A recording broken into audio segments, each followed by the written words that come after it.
The cost of medical expense in China is much lower, but I think if you're gonna go to hospital, if you cannot afford it, if they don't think you can afford it, they're not gonna accept you. Where in America, they're gonna accept you first, then they're gonna try to bail you. So that's the major difference. I think in China they do have some type of like a federal like a medical program. So as long as you enroll, then you could qualify, and that could help you to pay for the medical expense. And as far as air pollution, if you're in like a major metropolitan, for example Peking, so over there the air quality is probably not that good. It's pretty bad because there's a lot of cars. But for example, I every time when I go to China, I go to a city that's in Canton province. It's not in Guangzhou, so it's a little bit further out from the metropolitan area. So the air quality is actually pretty good. That's not a problem. Paying for university in China, university cost is much cheaper than the United States, but they don't have those. I don't think they have the student loan program. So if you cannot afford the college, you probably will not be able to attend college unless you try to make money on your own.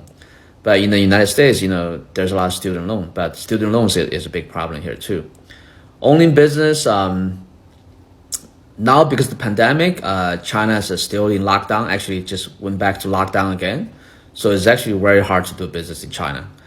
And also in China, there's usually a lot of regulation. It's not like America. America's business is mostly market driven, right?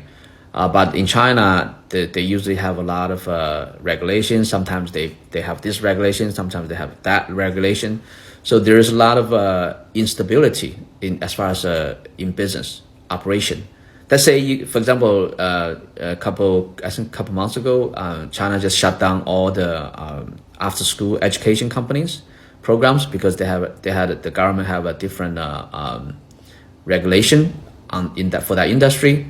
So if you're operating business in China, if you actually if it happens to be that you're doing that type of business that the government wants to shut down, then you're gonna be shut down.